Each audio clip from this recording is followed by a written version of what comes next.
Assalamualaikum. How are you? Alhamdulillah, how are you? Alhamdulillah, alhamdulillah. Pick on me again? Oh, absolutely. I was just going to say that. You're my easy target. I know. That's what you're here for, right? Yeah. To help me.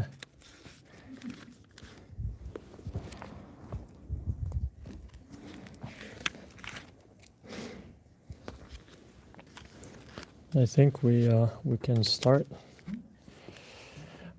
أعوذ بالله من الشيطان الرجيم بسم الله الرحمن الرحيم الحمد لله رب العالمين والصلاة والسلام على أشرف المرسلين سيدنا محمد وعلى آله وصحبه أجمعين.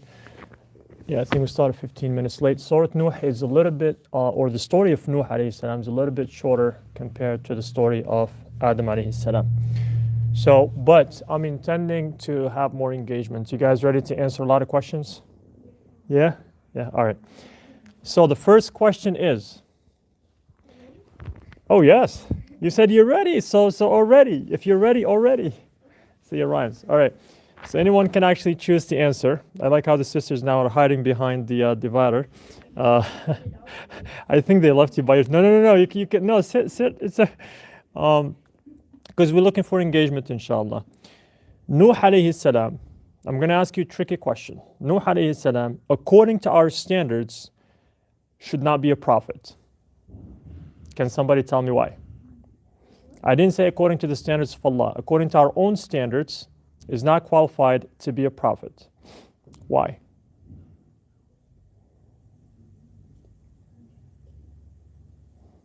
Let's go. Anyone? You're like, what? But he is a prophet. I know. Allah chose him. Why shouldn't he be a prophet? According to our standards, okay? Of course, according to the standards of Allah subhanahu wa ta'ala, he is from actually ulul azm. But why would you think that according to our standards, he should not be a prophet? We haven't even started with his story, and we're already questioning him? Anyone? Yes, Eric. The only thing I could come up with, which is probably wrong, is did he ever meet the angel Jibreel, or? No, he received the revelation. Okay. He received. Then I have no clue. Yes.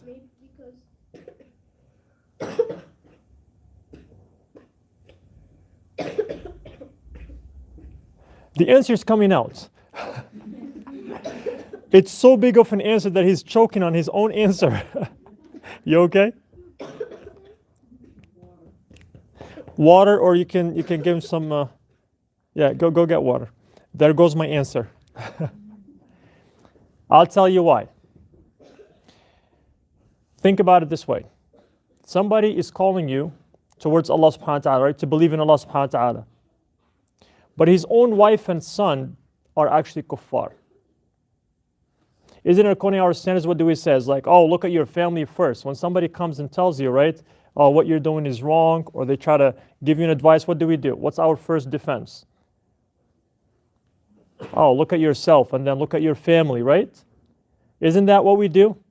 Right? That's human nature, right? It's like, yeah, start with your family first. Now, having given you that example, can somebody give me other examples of other prophets who had similar issues? Now I told you, again, not according to the standard of Allah. Allah subhanahu wa ta'ala chose them and they delivered the message, right?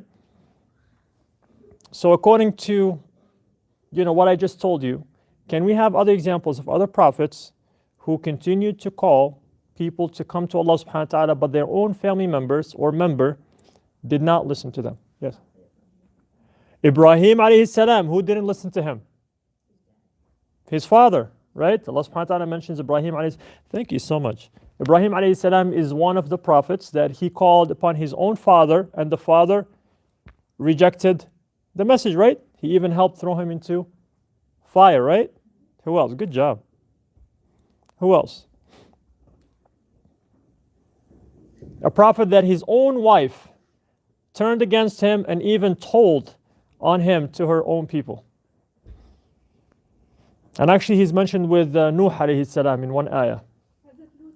Lut alayhi salam.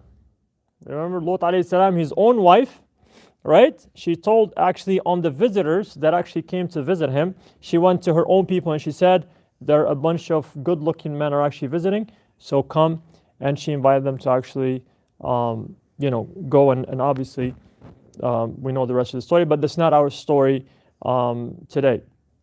So I just want to get that out of the way to as one, the first lesson for us to learn is, unfortunately, as individuals, we tend to have our own standards, that if Allah subhanahu wa ta'ala was to put those standards and attach them to his own standards, then many prophets, quote unquote, should not be calling people to Islam. But now it's a call for us to change our own standards. Okay? So first thing, when somebody comes and tell you about something that you might be doing wrong, do you actually look at your action and try to fix it, or do you try to tell that person to look at his or her own actions and look at their families? Obviously, you have to actually take heed into what they tell you to fix and try to fix it. Don't point fingers, right? Because Nouh alayhi salam and all the other prophets, did they call upon their family members? Of course they did, right? They did everything they can. But Allah subhanahu wa ta'ala says, every person is responsible for his own or her own action, right? This actually happened to me when I was younger. And I fell for this standard that we have as humans. I remember it was actually an Egyptian scholar. And people started spreading or sharing actually, pictures of his own daughter not wearing hijab. Oh, and trust me, that was a good thing to feed on. We said, oh, look at him. He's a big, sheikh, a big alim. And look at his daughter. She's not even, wearing the hijab. So I fell for that. That's because the culture that we have. We love to pick on people who actually call us to do something right. Islamically, you shouldn't. Just always find excuses for him, right? And again, the best example is Nouh alayhi salam, right? He called upon his family, his own wife and his own son did not listen. But Allah subhanahu wa ta'ala mentions the story of Nouh alayhi salam as a lesson for us. So let's start with the story of Nouh alayhi salam. So we know after Adam alayhi salam, obviously everyone was a Muslim. Everyone was, worshipping Allah subhanahu wa ta'ala. And with time, there were actually righteous people who actually worship Allah. They were not prophets, okay? They were worshipping Allah subhanahu wa ta'ala. And when people see them, they actually remember Allah. And obviously these people were, these chosen ones or saints. Some people call them saints. They were teaching Islam. They were teaching what does it mean to worship Allah subhanahu wa ta'ala. So people got so attached to them. People, like, whenever they see them, automatically they remember Allah subhanahu wa ta'ala. But obviously every person has to die, right? So these righteous people, 5 of them, these righteous people, they started dying one by one, until all of them died. The righteous people, right? The 5 imams, let's call them. Shaitan sees the moment and he tells the regular people, he said, listen, in the past, these people used to remind you of Allah subhanahu wa ta'ala. Now, they no longer exist, right? They passed away. If you don't do something to remember them, you're going to forget Allah subhanahu wa ta'ala, okay? So the first mistake is, do not attach yourself to a person, right? No one should be the one to connect you with Allah subhanahu wa ta'ala. We remind you, right? We remind each other of Allah subhanahu wa ta'ala, but never connect your connection with Allah through somebody else, including your parents, right? Your parents, one day they will die, right? Your good friends, one day they will die. Your connection should be directly with Allah subhanahu wa ta'ala. So the regular people, which by the way is happening to us now, we always rely on people of knowledge, right? People who have the knowledge. They're always the ones who get our spirituality up. And if they're not there, our spirituality goes down, right? The connection with Allah kind of like, is dependent on them. Shaitan sees that moment because these people, they were dependent so much on these, saints or imams that when they died, the Shaitan seized the moment and he told them, he said, now you have to create or build or make statues that actually will look like them, right? So the first thing they did, they didn't create these idols to worship. No, it was not intended for that, all right? They just made them, and every time they see the statue, what do? They remember these scholars, and when they remember them, they remember Allah. It was very innocent. It was not something bad, right? It appeared, I'm just putting the statue of that person. That person looks like one of these, righteous people. When I see that person, I remember Allah. The next thing, people started going to them and worshiping next to them. Okay? They started worshiping next to them. Now, the younger generation, they didn't understand what's going on. All they see is their parents going to these statues and worshiping. With time, Shaitan, what did he tell the younger generation? All your parents are worshiping the statues because they are the ones that get them closer to God. And then the generation that came after, they started worshiping the statues. See how actually it starts very small. It starts as an innocent thing. And then slowly, Shaitan, because Shaitan is actually, by the way, is the most patient one. Shaitan is the most patient one, believe it or not. He takes his time. To make you go wrong, he will take. Shaitan, most of the time, will not tell you do that which is wrong. Shaitan will start with what? Do this little thing. Do that little thing, right? That seems to be innocent. And then you get used to it. And then the next thing, something bigger, something bigger, something bigger, until you and the people that actually learn from you find yourself doing something haram. But you didn't actually start straight away. That's exactly what happened with the people that came obviously before Nouh and into the time of Nouh alayhi salam. Okay, so we have to learn.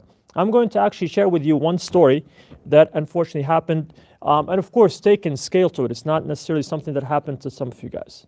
So the Prophet ﷺ made it clear to us that when we are burying someone, women should not go to the graveyard. Okay, and some people unfortunately started questioning that. Why? Why Islam is a difficult religion, and they started, making all these comments. Recently, we had, few funerals, and women are more often now going to the funeral, going to the cemetery as we are burying the deceased people. So some people said, no, women can just stay there, just watch the whole thing.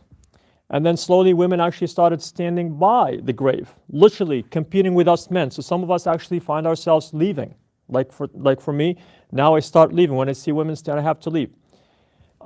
We actually now have women actually with miniskirts. I'm telling you about things that are happening in our community with miniskirts going.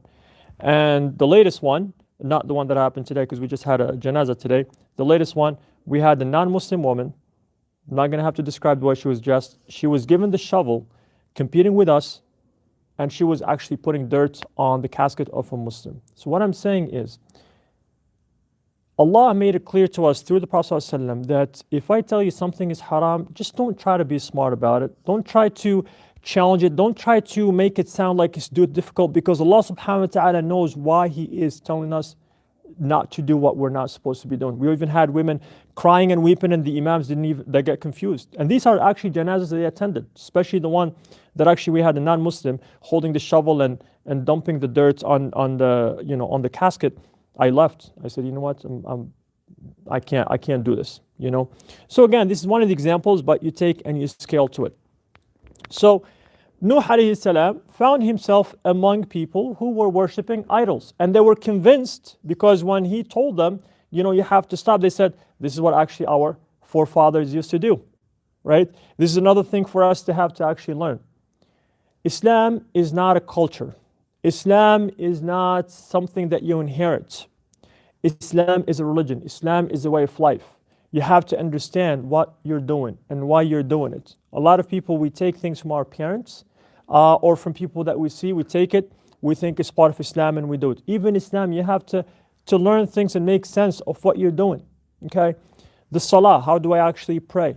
Fasting, how do I fast? What are the fara'id? What are the sunan? These are things that we have to understand. Especially for the younger kids, you guys have to always try to learn more and try to learn what's the right thing, because a lot of things are actually part of your culture, but actually they are exactly against what Islam teaches. So you always have to try to find out, is this actually part of Islam? Is this what actually the Prophet ﷺ taught? I always ask students, I tell them, listen, when somebody comes and says this is halal or haram, very respectfully say, do you have an ayah? Do you have a hadith that you can share with me that tells me this is what I'm supposed to do, or this is not what I'm supposed to do? So you can learn the religion from the Quran and the Sunnah of the Prophet ﷺ, right?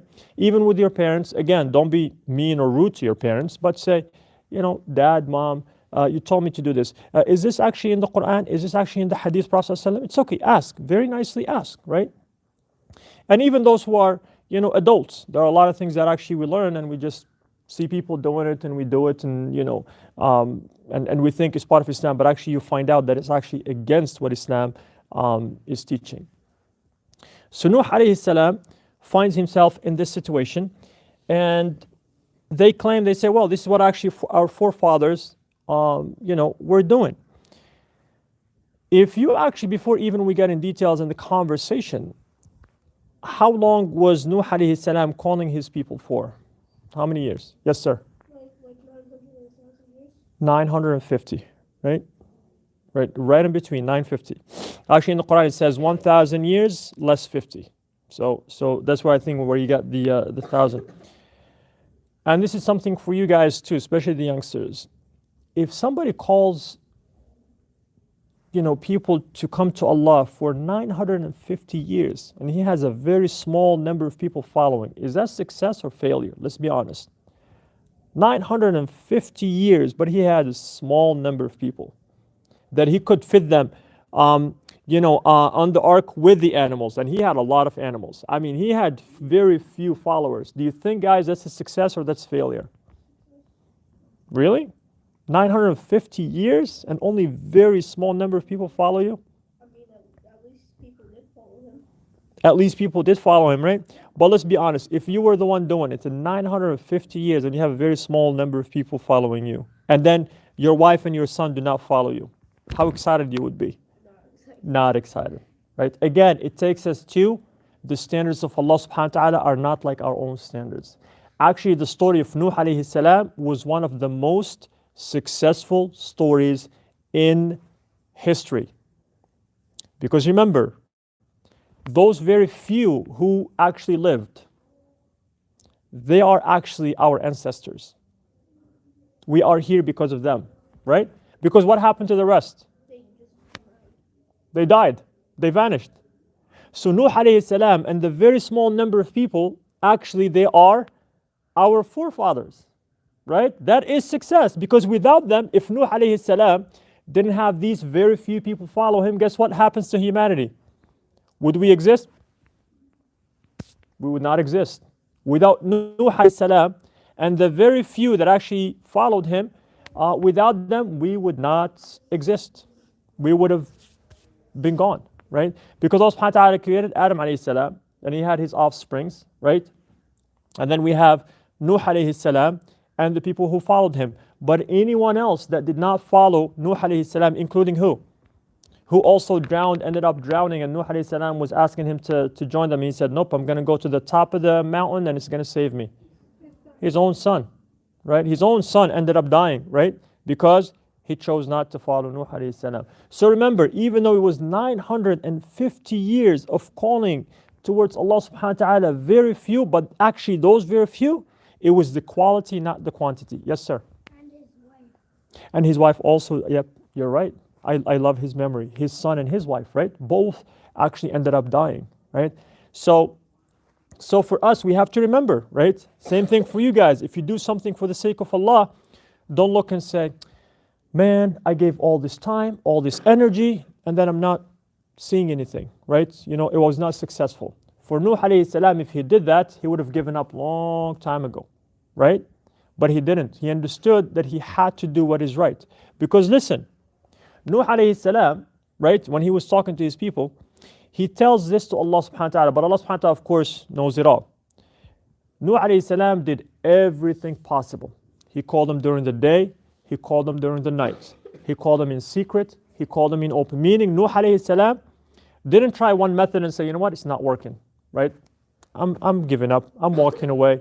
No, Nuh alayhi salam knew that as long as he's alive, his purpose on earth is to serve Allah subhanahu wa ta'ala. And that is by calling people to the path of Allah subhanahu wa ta'ala.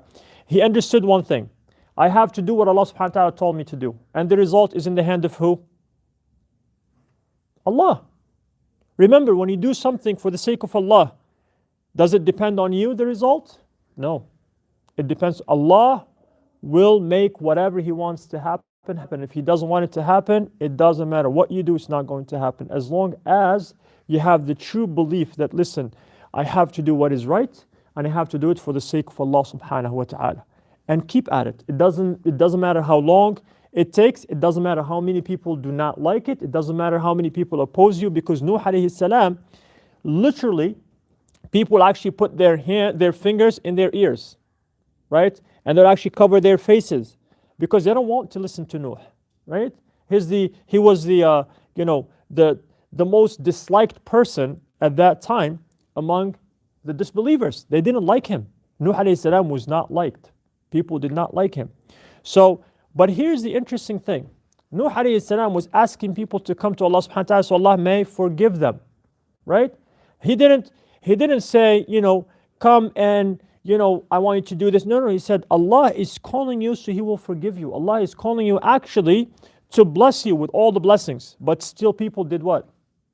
Rejected, right? They didn't like Him. They did not like the message. They didn't like what Nuh alayhi salam was asking them to do. And yes, you will find a lot of people, unfortunately, in our time, when they see you doing the right thing, when they see you, speaking the right things, they're not going to like you.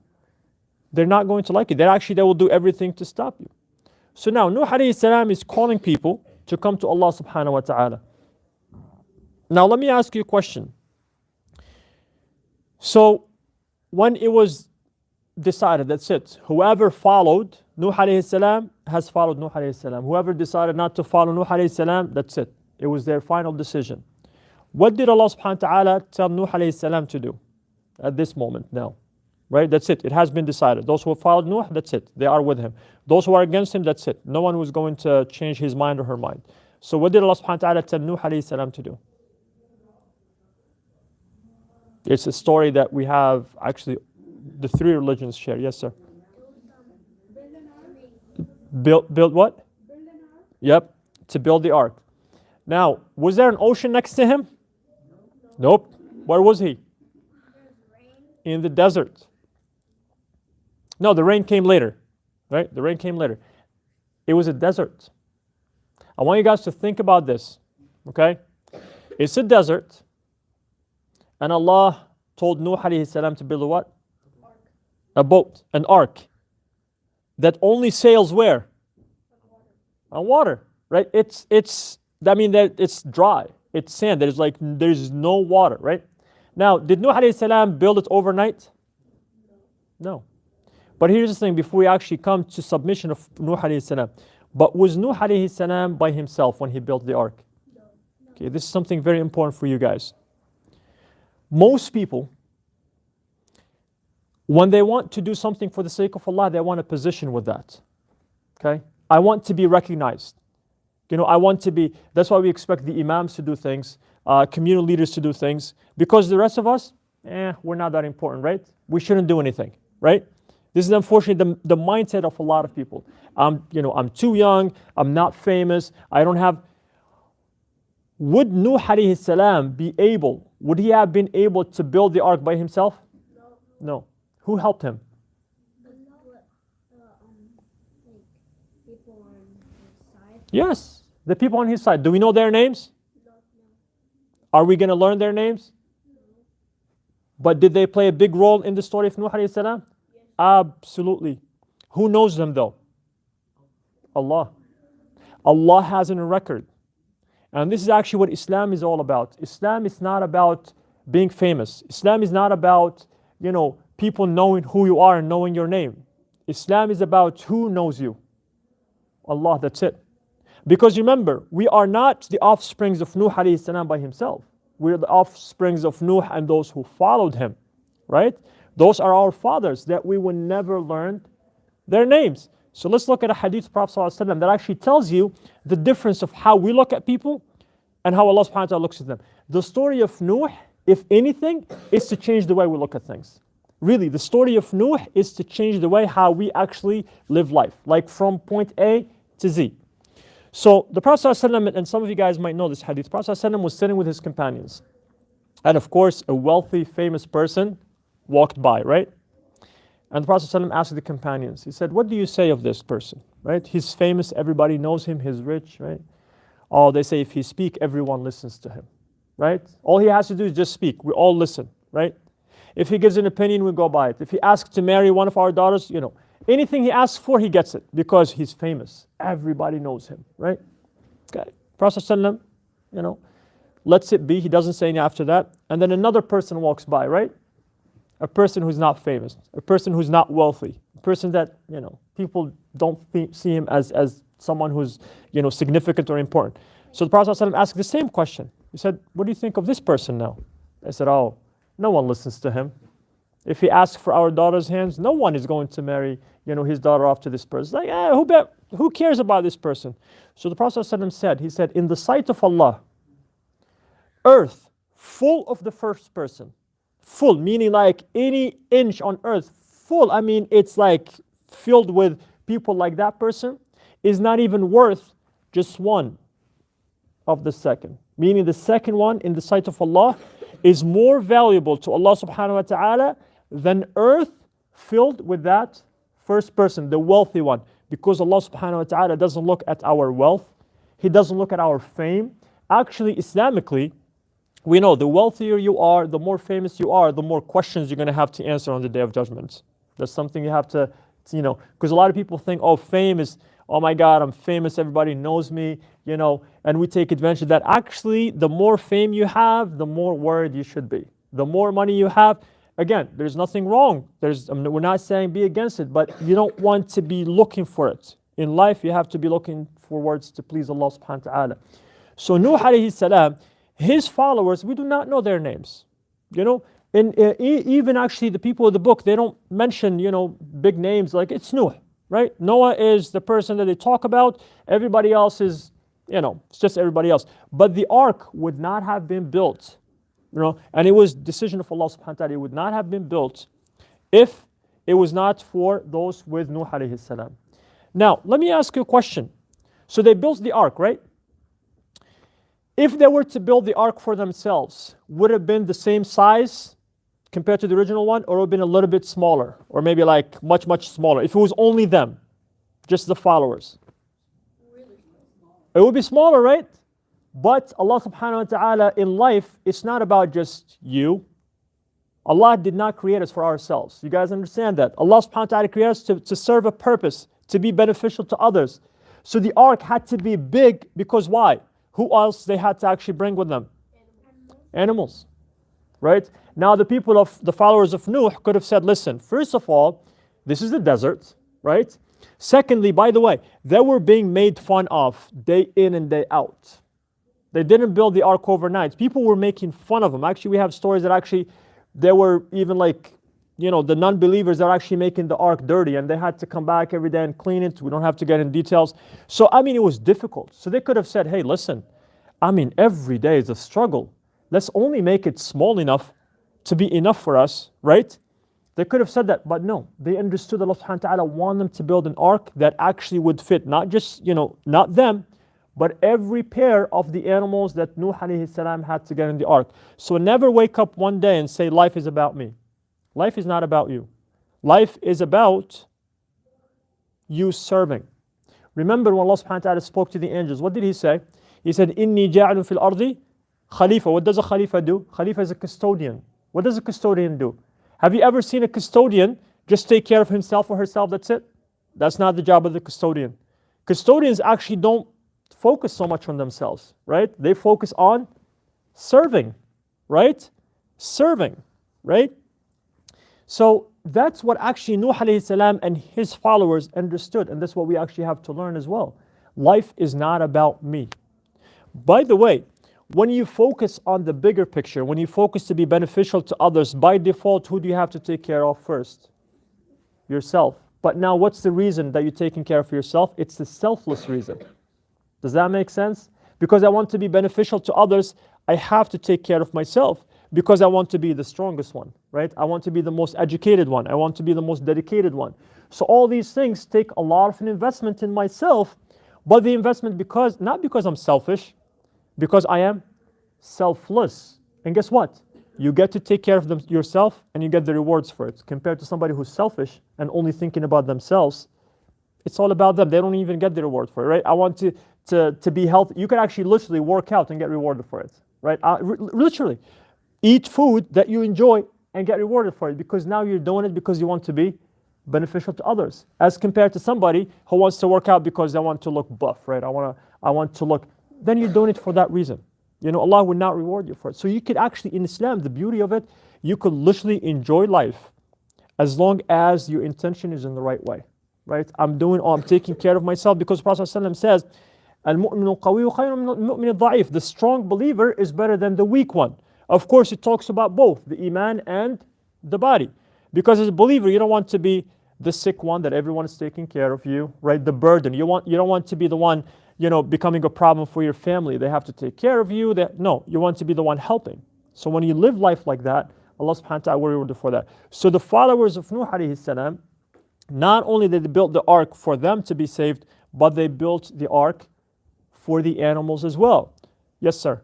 I know why they wanted to start a flood, because Noah said that like the disbelievers, he wanted to make them like drown, and then the people on his side like To survive, right? Yes. He did make the dua, and Allah, that's why Allah subhanahu wa ta'ala told him to make the ark. So those who are the disbelievers would drown, exactly like you said, for them to drown, and those who follow Nuh alayhi salam to be saved, because they'll be on top of they'll be boarding the ark, right? Exactly. The other thing is, it's actually a strong lesson that most Muslims do not even think about. Why do you think Allah subhanahu wa ta'ala wants to save the animals as well? We can't live without them. They're important, right? Again, to start over, right? So it's very important for us to take care of nature, right? Muslims, unfortunately, we don't really think about nature. We don't think about preserving nature, right? We don't even think about it as an act of worship. Even though the Prophet ﷺ said, if you plant a tree, right, or you dig a well, every single creation of Allah subhanahu wa ta'ala that eats or drinks from that, it's a hasana for you. He's teaching us that literally you could enjoy, the greenery. If you love, nature, you could plant it. Just change your intention. If you have a pond, we don't have wells all over here, but you could literally dig a pond and make it look really nice, but have the intention that the birds will come and drink from it. Guess what? You get the rewards for it. You love apple trees, plant apple trees. Whoever eats from it, you will get, inshallah, the rewards for it. But Allah subhanahu wa ta'ala made it very clear. Again, Nuh's story is a story that it should be a mind changer for most of us, if not all of us. Nature is part of our existence. We do not exist without nature. Allah subhanahu wa ta'ala, if we did not need it, He would have created us somewhere else, right? But He put us here because this is how we actually, going to survive. If animals and birds and, insects and all these things around, if they're not here, we will die. Yes, sir. we wouldn't have food if nature wasn't a thing. We would not have food, right? Literally, our survival actually, depends on nature. But most Muslims, I hate to say it, we don't think of it that way, let alone think of it as an obligation to preserve it, let alone that it's something that actually we get rewarded for it. And the story of Nuh, most people don't even reflect on the fact that actually Allah subhanahu wa ta'ala told Nuh alayhi salam to take the animals on board with him. So Nuh alayhi salam, the other part of the story, which is something very important for us, which we kind of talked about a little bit. So Nuh alayhi salam is calling people, right? So now he built the ark, and people already made fun of him, right? Thinking that you're building the ark. If anything, it just showed him like to be crazy, right? Insane. Like, are you kidding me? Like, you're building an ark in the middle of the desert? Like, who would do that, right? So Allah subhanahu wa ta'ala tells Nuh alayhi salam that on this day, you have to make sure that everyone is boarding the ark and be ready for the flood is going to start. And obviously, it did start raining, and the flood started, and one person, Nuh alayhi salam, calls upon, right? Who was that? It was not his wife that he called upon. Who? His son, right? Now, I want you guys to pause at this, right? Especially those who are, who have kids. Nuh alayhi salam's son, was he a believer or not a believer? Non-believer, right? He was opposing Nuh alayhi salam at every single stage of his da'wah, right? But Nuh alayhi salam, did he give up on him? No. Now, for parents, obviously this goes to your children. When you guys have kids, inshallah, you do not approve the behavior, but you do not just kick your child out of your family or mistreat them simply because they did something wrong. I mean, is there anything worse than not believing in Allah? Kufr is the worst, right? When you are a Muslim and you commit a sin, there is a chance that you will go where? To Jannah still. If you make a mistake, right? You die as a sinner, as a Muslim sinner, you still get a chance to go to Jannah, right? But a kafir, that's it. If somebody dies as a kafir, that's it. You know, they have decided to reject. But Nuh alayhi salam did not give up on his son. Who else did not give on his family member? It was mentioned earlier. Even he was threatened that he will be stoned. Who? Ibrahim alayhi salam. Right? Ibrahim alayhi salam, when he was calling his father, what did his father say? Leave me or I'm going to stone you. Right? He threatened it. Of course, we know what happened to Ibrahim alayhi salam. But did Ibrahim alayhi salam give up? No. He actually called his father, Ya Abati. Actually, in Arabic, that's one of the best ways actually to call your father, even though his father was a non-believer. Right? He did not believe in Ibrahim alayhi salam and he was opposing to him. And again, Nuh alayhi salam, he said, Ya Bunay. Right? He said, oh my child, you know, come, irkab ma'ana. Now, did he say that, oh, you have to be a believer before you get on board? No, all he said is, come. You know, he was not giving up on him. Of course, Allah subhanahu wa ta'ala later, he said he's not from your family, because that's it. Because his decision was final. The decision was final. The son had no, that's it, right? Because what did the son say? He said, I'm going to say out, yeah. He said, I'm going to the top of the mountain and he's going to save me. Of course, we know that what came between them? The waves, right? The waves of the water, and of course, the son ended up drowning, right? But Nuh alayhi salam, and again Ibrahim alayhi salam as well, and these are actually the prophets of Ulul Azm, right? These are actually among the 5 Ulul Azm. They did not give up on their family members until the end. Until the end, right? Ibrahim alayhi salam did not give up until he had to migrate, right? Nuh alayhi salam did not give up until obviously the waves came between him and his son ended up drowning, but he did not give up.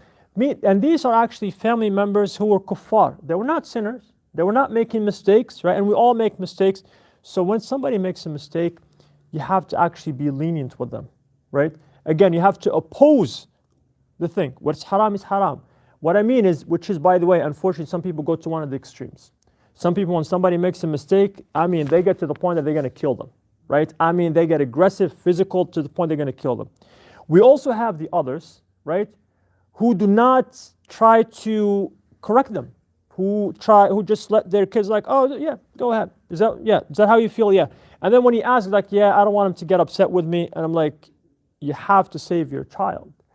Being lenient with your child and showing them love is one thing, as you're trying to teach them, but just letting them just go and destroy themselves is another thing.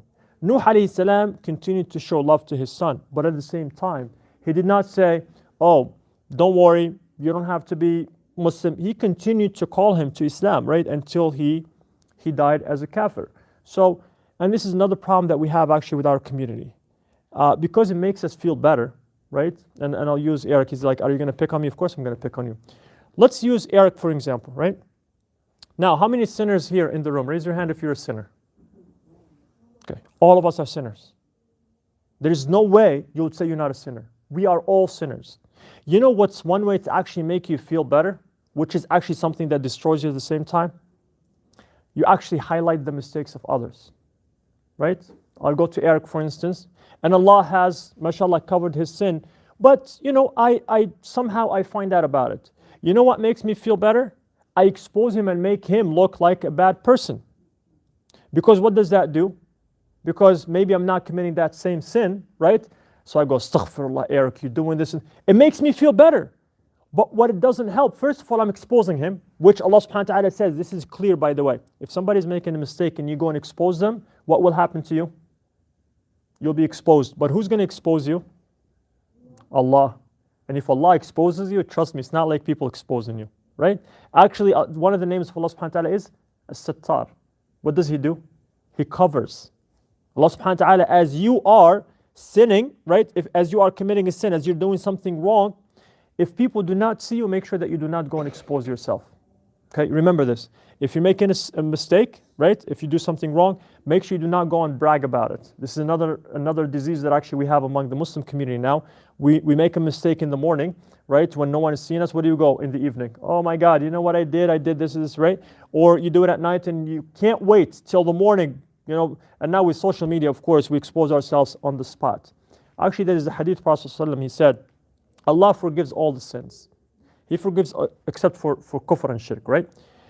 He said, except of the sins of those who are al-mujahirun. Al-mujahirun, not al-mujahidun, okay? Mujahirun. Or it's not muhajirun, it's mujahirun. Al-mujahir is a person that makes a mistake, right? Commits a mistake. Allah covers that person, right? The person makes a mistake at night. Allah covers them. In the morning, what do? They remove the cover of Allah by exposing themselves.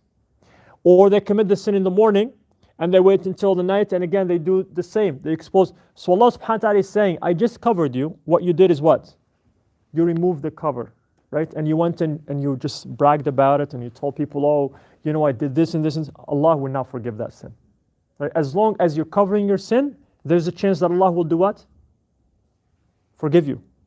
As long as you're covering and making sure that you don't expose yourself, what happens? Allah is more likely to do what? Forgive you. Because He covered it for you, right? But when you expose yourself, you know, that's it. So again, going back to dealing with others, don't expose other people's sins.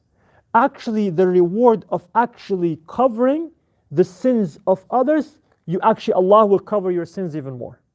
That's the best. To feel better, if you really want to feel better, what do? Cover the sins of others. So instead of me going to Eric, right, and exposing him, or him coming to me and exposing me, it's in my best interest to do what? Expose him or cover his sin?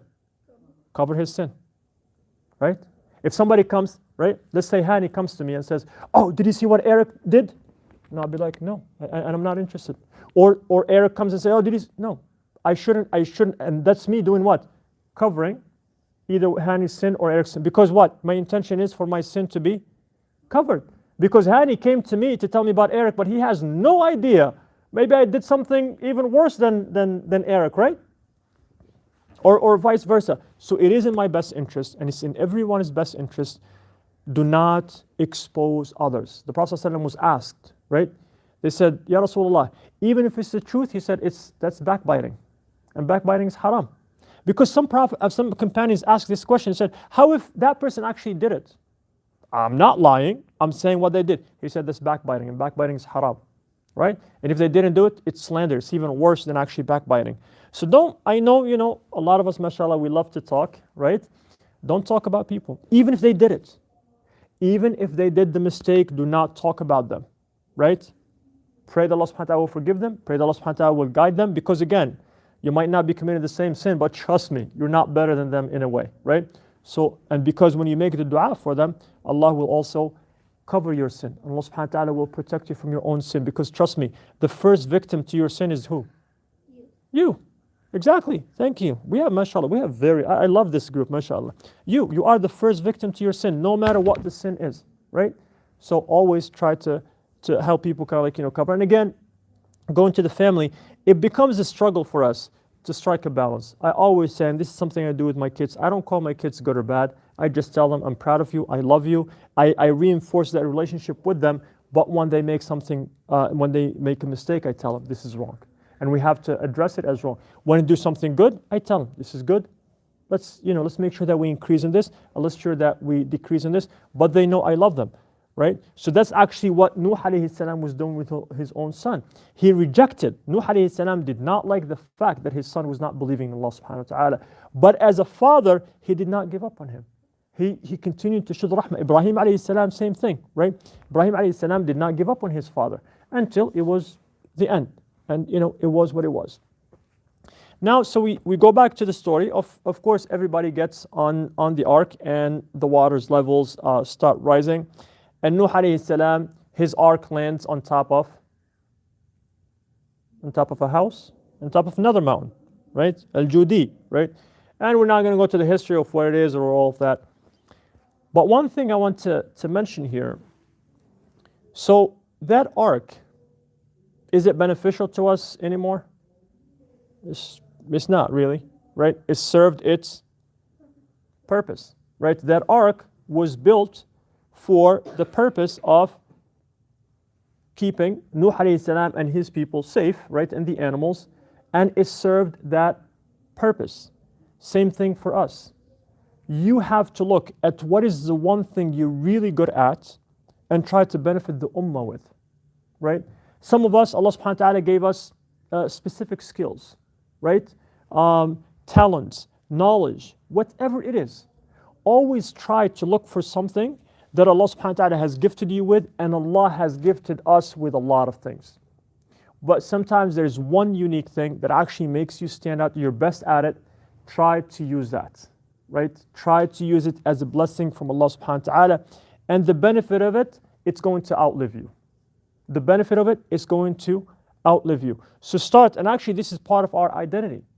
Actually the companions, I just want to, even the way they worship Allah subhanahu wa ta'ala, the companions, you will hear, one companion, mashallah, Abu Bakr Siddiq radiallahu anhu, no one competes with him. That's given, right? But Abdul Rahman ibn Auf, what was he known for? Abdul Rahman ibn Auf.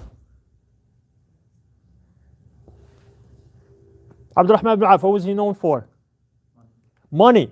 He was very wealthy, right? Abdul Rahman ibn Auf was very wealthy. He was one of the most generous donors. Abdullah ibn Abbas, he was known for his knowledge, right? So every one of these actually companions understood. Again, Abdurrahman ibn Auf was praying, he was fasting. Okay, guys, I'm not saying stop doing everything else. No. What I'm saying is the extra, something that actually makes you stand out. Again, not to be famous, but something that you say, Allah has blessed me with this and I know how to utilize it. I am going to utilize it in the best way possible. Remember, the ark is served one purpose, but that one purpose is why we exist, right? And one thing actually we'll conclude with this. Nuh alayhi salam. Remember how we said it was just few people that followed him, and of course he had the animals in pairs and all that.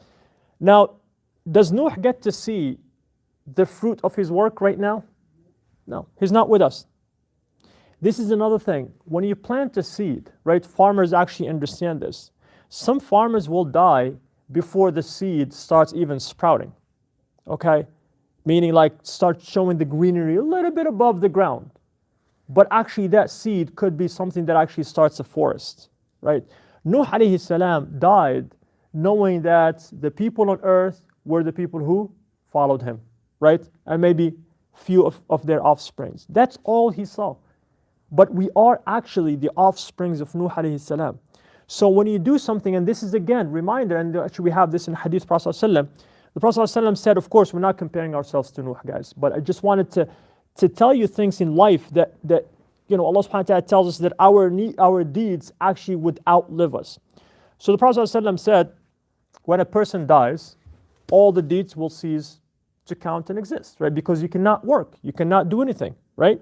So, and look at Nuh alayhi salam, okay?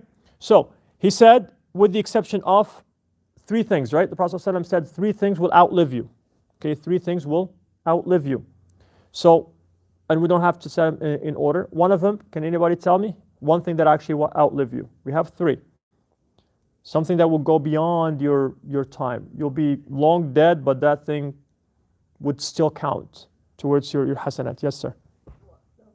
Like, for example, like if you give your friend like a book or a Quran book, and if you die and if he keeps reading it, then you'll still get the barakah for it. So that actually has kind of like two parts in it. So the first one is knowledge, because the Quran is what? Is the first source of knowledge for us, right? So the Prophet ﷺ says, if knowledge that you taught, you spread knowledge and people learned, right? I always say this to parents, by the way.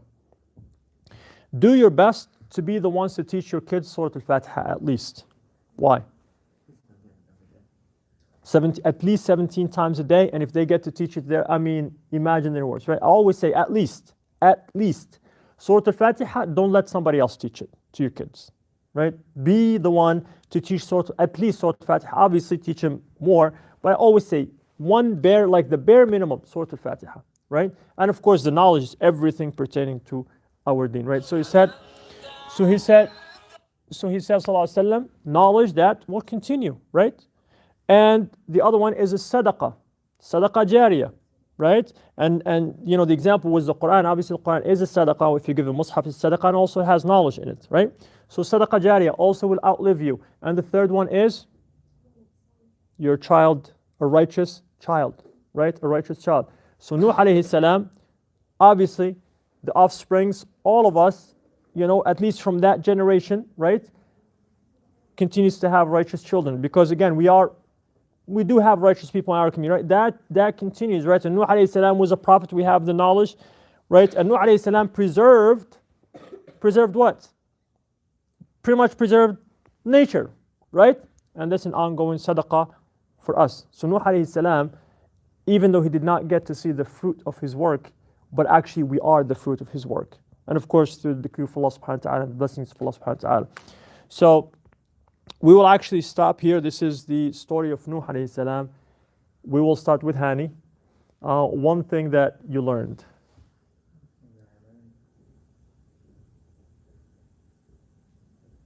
It's like nothing.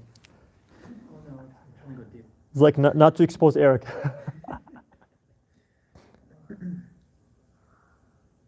I knew most of the story, so I'm trying to go at a different angle. Go to someone else, I'll come back to you. Okay, Eric, you're next. No, I gotta think. I guess something that I learned new that I didn't know before was the idea of concealing other people's sins. I did not know that that helps your chances of forgiveness and that kind of thing. That was something I definitely learned. Alhamdulillah. Alhamdulillah. All right, let's see the youngsters. Got to be something you guys learned. Yes, sir. They kept going even though the people were ruining their art.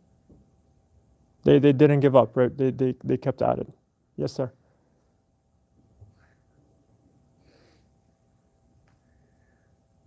I do not know how to explain. Just say it and we'll try to put it together. About Nuh alayhi salam's art. So that's the new lesson you learned? What did you learn about the ark? I can't explain it. All right, well, if you can remember, let us. Yes, sir. About the sins. What did you learn about the sins? That if you do something like that, Allah can cover it. Yes, right. So Allah covers our sins, and we have to make sure that we don't expose ourselves, right? Right. Same thing about the sins where Allah covers it, and if you cover someone else's sins, then Allah will cover it even more. Yes. And a higher chance you will get forgiven. Yeah, forgiven. Yes, thank you. I really love this group right here. Let's go to the sisters, and then we'll come back to Hani.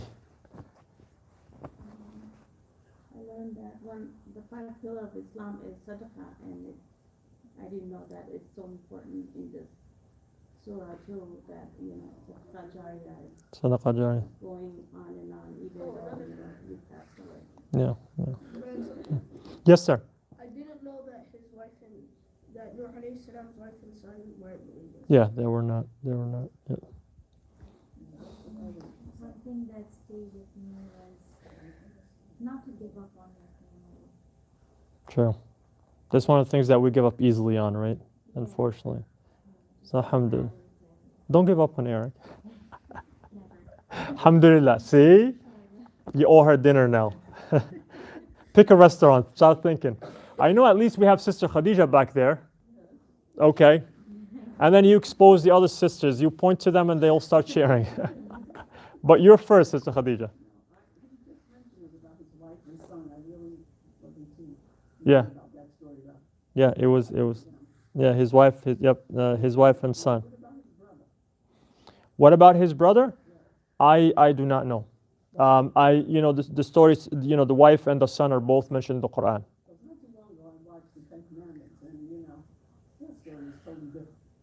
Yeah. So here's the thing. There's a movie that came out about Nouh, but he's not even as a prophet, and the way they depict him, I see in the trailer. It's not something that I would actually watch, to be honest. he's depicted in a very ill way, to be honest. So I don't know if you did watch it. If anyone says, should I watch it, I would not recommend it. Obviously, their story differs from the way that we tell our story. He's not even a prophet, by the way. He's just a person who found his way to the Lord, and I would not go with that. So that narrative, it's not something that we Muslims. I think they showed him drunk, which it's. Oh, the Ten Commandments. Is Nouh mentioned in there? Ten Commandments, I don't. Yeah. I don't know. I mean, maybe I only know like the bullet, like the main point. I don't know the details. Yeah, but I know that. Sorry, I thought you said a movie. Yeah. Now I'm actually I just promoted the movie. Please do not watch it. Who's next to you, Sister Khadija? Listen.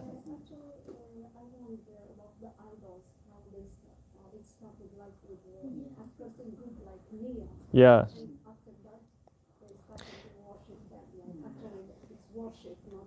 Yeah, and unfortunately, it's a good point because a lot of bid'ah is actually in our Islam. I'm going to mention one bid'ah, and we have. Are you from Morocco? Algeria. Okay, we're both Algerians. Al-awliya, qubur al-awliya. We actually have this. You guys have it, So, and unfortunately, in our countries in the Middle East, mainly even Afghanistan and Pakistan, they have these graves that actually they go and do they have it in Bangladesh as well? Yeah. So they seek the blessings from this, wali and that wali, and those were at least when they talk about their histories, those were righteous people, right, for the most part, because they were, and of course, وَلَا نُزَكِّي عَلَى اللَّهِ أَحَدًا, Allah knows best. People, they go to their graves and they ask the blessings, and I know in Sudan, and I can say this because a lot of my Sudani friends say this. Some people, when they say Wallah, they don't believe them when they swear by Allah. But when they swear by somebody who is very important, a wali, they actually would believe them. So this is obviously this is shirk. This is shirk akbar. This is not shirk asghar. This is the biggest shirk. But again, quote unquote, their intention is, the wali is there, it's recognized, and then they start. And even the Prophet ﷺ told us clearly, he said, do not put me at the level where the followers of Isa initially did, and of course it took him out of Islam. So even Isa alayhi salam, initially, he was a prophet.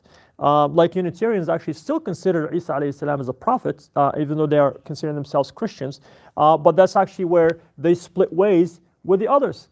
I remember I was actually one time at UAlbany, and it was a very interesting situation. So I was sitting, and we were like, it was a round table, and an old lady, she whispered to me, and she said, I have to leave, we have an event. And she's like, I'm Unitarian. And I'm like, okay, I don't know why she's whispering. And she's like, we believe Jesus is a prophet. We don't believe that. And I looked at her, I was like, oh, okay. So it's funny that actually she didn't want the other Christians to find out. And I felt it was weird, but it was interesting. So again, we have a lot of stories, whether it's in the stories of people before us, or even unfortunately in our own tradition. I don't call it Islam, where people are actually doing bid'ahs, they're doing kufr, they're doing shirk, and it starts always with an innocent idea, right? So subhanallah, yeah. And shaitan never, mostly he doesn't start straight away. He gets you slowly into it. Yeah. We have, I think, one more sister. She's not here? No, I am here. Oh, I was like, I thought there's a. What did he learn?